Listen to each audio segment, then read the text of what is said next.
ఏ ఒక్కరిని కూడా గుర్తుపెట్టుకోండి, ఏ ఒక్కరిని కూడా ఎవ్వరు కూడా భూమి మీద ఎవ్వరు కూడా ఏ వ్యక్తిని వేలు పెట్టి చూపించే అర్హత లేదు. చూపించకూడదని చెప్పట్లేదు, చూపించే అర్హత లేదు ఎవరికి కూడా.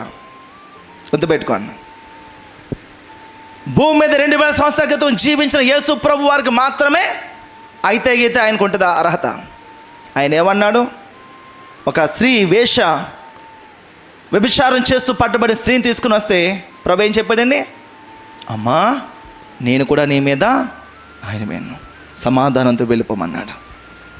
నేరారోపణ చేయగల ఒకే ఒక్క వ్యక్తి, గట్స్ ఉన్న వ్యక్తి యేసు ప్రభు వారు ఒకరే. ఎందుకంటే ఆయనలో ఏ దోషం లేదు, ఏ పాపం లేదు. ఆయన ఒక్కడే కామెంట్ చేయగలరు. ఈరోజు మనం అందరము కూడా, మనుషులందరూ కూడా ఎవరు లేరు, ఒక్కరు లేరు.